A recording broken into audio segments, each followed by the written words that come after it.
Hi, I'm Mike. In about a month, the whole focus of the ranch will change as we switch gears from managing livestock to farming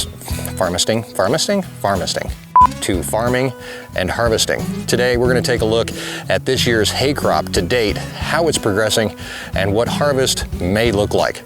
Also, we're going to look at the equipment that we'll be using with our a lot of words. Too many words. Also, the equipment that we'll be using with our one chance to make the food that the cows will depend on all winter long on our Wyoming Life.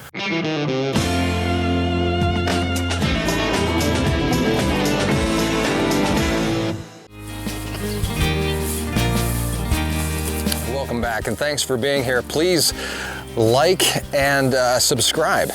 We really want to be able to bring you along with us as we explore the ranch life and escape the ordinary 3 times per week right here on YouTube. Also on Facebook and on Instagram. If you can, like it and follow us. It really does make a difference.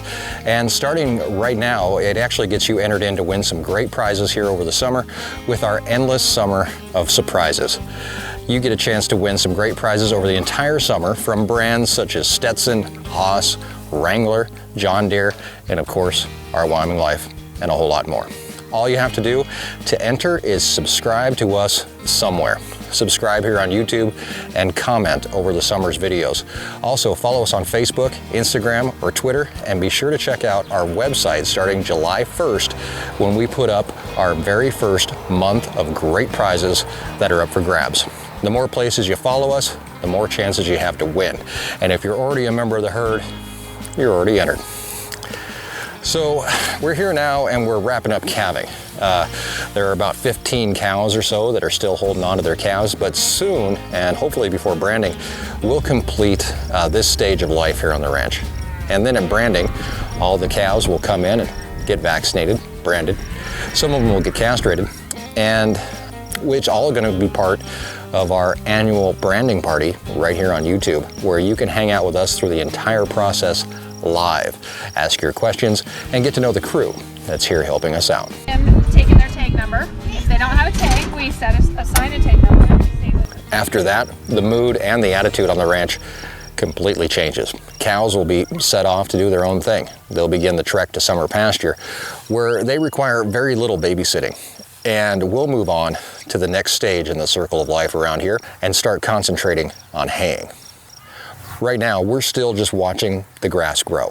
But today, we're going to take a few minutes to dig into what's going on with the grass that's growing out here in the pasture and in the hay fields, which will eventually become the forage that the cows will eat and survive on all winter long. Now, the scale of the ranch is hard to convey over video. We manage over 5,000 acres. The majority of that is just for cows to graze over late spring, summer, and fall. But a small percentage is there to make the hay that we harvest to feed the cows over the entire winter.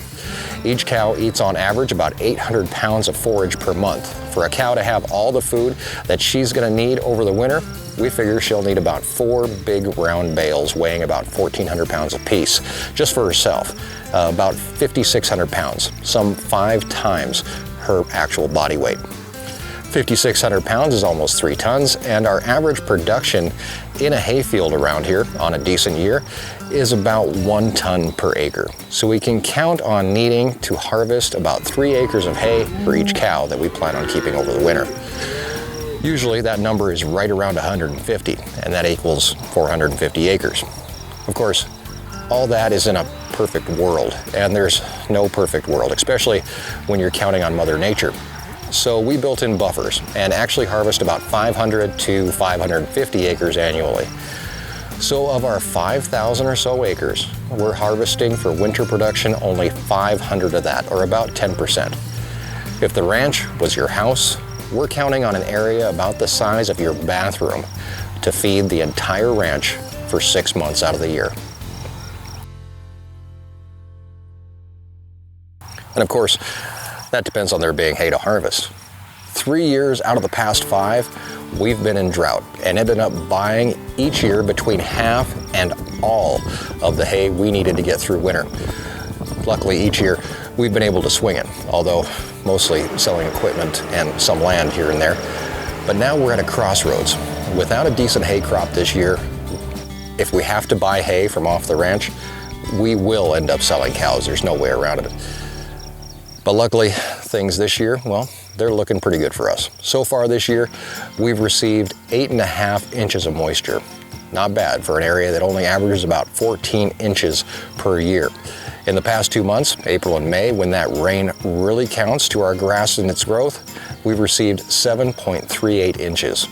Those same 2 months, the average is about 5, so we're doing really good on precipitation. But that's not all you need to make the grass grow. You need lots more, 2 more factors really, and well, 3, I guess, if you really look at it. Nutrients in the soil, well, we'll get to that in a minute. But first we're going to talk about warm temperatures and sunlight. April's temperatures were below average by a few degrees, and May's temperatures were significantly below average by over 10 degrees. In fact, this year we had the latest snow in May that we've had in 44 years. Grass needs soil temperatures to rise into the 50s and 60s to ensure proper growth, and when your average temperature doesn't even reach 50, that starts to cause a problem. So our grass does have a bit of a late start.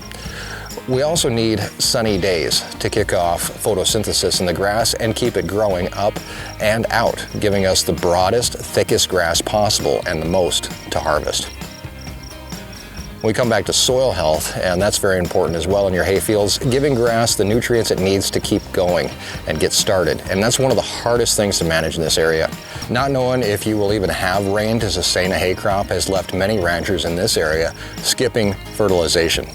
They've been caught spending thousands to fertilize hay fields that don't produce anything without rain. The soil types here are also hard to fertilize as sandy soil doesn't hold nutrients well anyway. But we combat that by selecting grasses here that are very well suited to our soil types and our conditions. Most ranchers around here will not just have one type of forage to harvest, but will harvest what's called a prairie blend or a native grass mix. Many different types of grasses together to help, for lack of better terms, to hedge our bets. All grasses planted around here are cool season grasses. They will grow as long as the temperatures are above about 50 degrees. The most common grass is wheatgrass, of which we grow a number of different varieties, mostly because some require more water, some less, the same with the amount of sun required. And if one type doesn't grow due to weather conditions, another will take its place. We also grow a small percentage of alfalfa in most of our hay fields, somewhere between 10 and 25%. And that alfalfa is used as a nitrogen fixer, adding nitrogen, an essential and natural fertilizer, back into the soil. Other grasses that you'll run into out here include brome and needlegrass,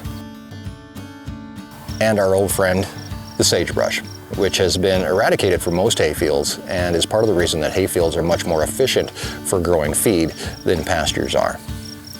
For the next month or so, the haying game has pretty much become a wait and see type of game. In all honesty, at this point, there isn't much we can do to help it or protect it.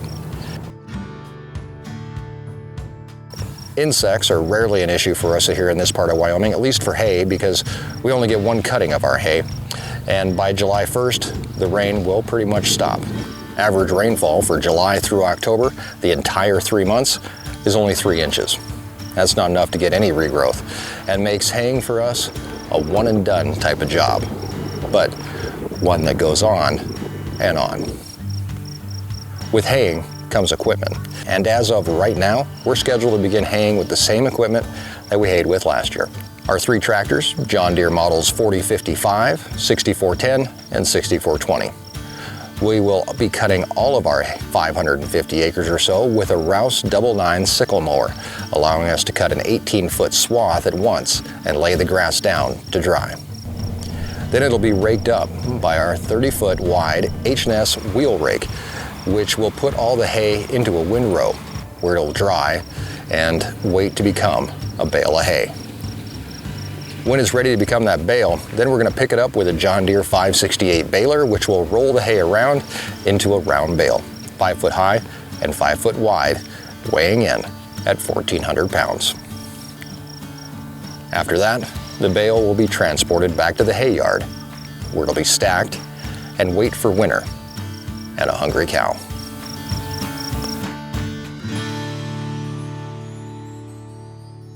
Will we have hay this year? Yeah, we'll have hay this year, but how much? I don't know. I don't know for sure how the hay will turn out this year. As we get closer to haying, we'll come out. We'll actually show you how to measure how many pounds of hay per acre a pasture will produce, and also if it's worth haying at all, or just letting the cows graze it off later on in the year. And for those of you thinking it, irrigation is not possible here. I don't have a river to irrigate out of, and the state won't allow millions of gallons to be pulled out of our aquifer or our well. Each year, haying for us is a gamble, and quite honestly, it's one that I'm getting tired of playing. I'm not much of a gambler, so now we're looking for ways to produce winter forage for the cows, including a fodder system that may be in the works as soon as this winter. If you bet on Mother Nature around here, 9 times out of 10, you're gonna lose. With the average moisture of only 14 inches per year and only 5 inches in April and May being crucial to determine your entire winter feeding program, it's ridiculous. It's not even betting on the underdog, it's betting on the dog with only one leg and hoping all the other dogs chase after the wrong rabbit. Things will change, but it'll happen slowly. You know, they do say that doing the same thing over and over again and expecting different results, well, I'm not sure how the saying goes, but it's just plain dumb. We'll have hay this year. Yeah, we sure will. But how much? Well, that story will be told when the baler makes a bale. Thanks for coming along with me today. Be sure to subscribe, get your name in the hat for some great summer prizes, and come along with us. Explore the ranch life and escape the ordinary. Until next time, have a great week, and thanks for joining us in our Wyoming Life.